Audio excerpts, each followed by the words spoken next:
Chapter 9 Becoming Nina. After the gala, everything changed completely. Lina left, defeated, humiliated, and with a generous financial settlement from Ethan to ensure she never came back or bothered them again. She realized she couldn't compete with a love built on understanding and soul. And Nina, finally, officially, became herself. They held a small, private ceremony, just family and close friends, to correct the record. Not a wedding, but a confirmation. Nina stood before everyone, no veil, no pretending, wearing her blue dress, and spoke clearly and openly. "I stood at this altar before as a substitute," she said, her voice strong and clear. "I pretended to be someone else. I lived a lie. But in that lie, I found the greatest truth of my life, that I am enough exactly as I am. Quiet, bookish, thoughtful, and deeply loved." Ethan stood beside her, holding her hand tightly. "I married a woman I hadn't met yet," Ethan told the guests. "I married the writer I loved from afar. And I was rewarded with so much more. I got her laughter, her kindness, her warmth, and her heart. I didn't just gain a wife. I gained my best friend and my soulmate."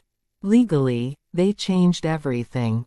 Documents were corrected. Nina was officially recognized as Mrs.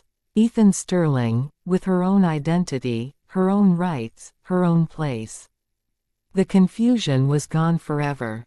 Nina went back to work at the bookstore, but now, she owned it. Ethan bought it for her, giving her the freedom to run it exactly how she wanted, adding a small cafe and reading nook.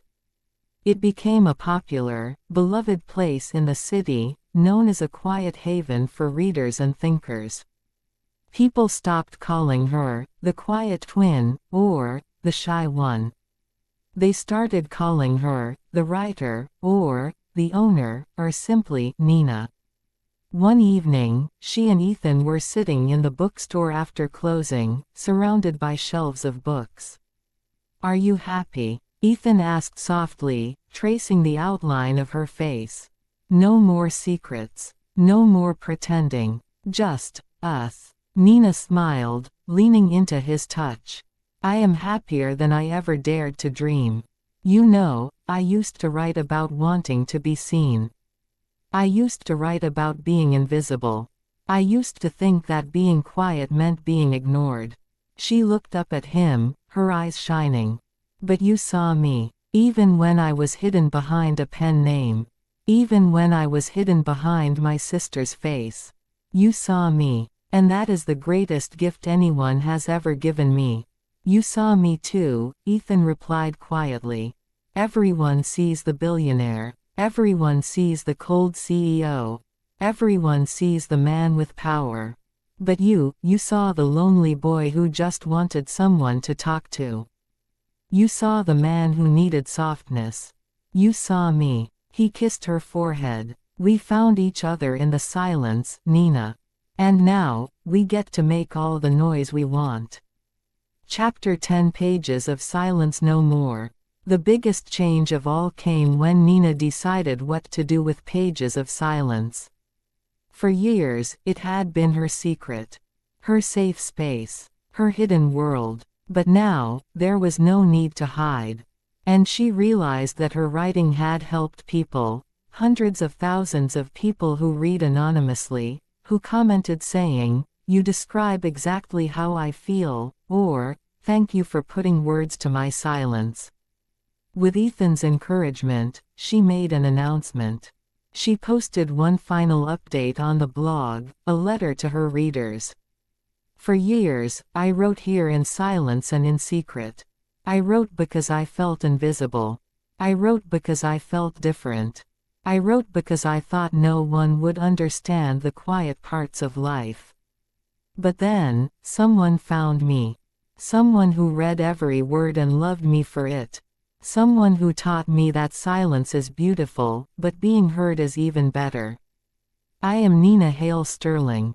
This is my story. And from today, Pages of Silence is no longer silent.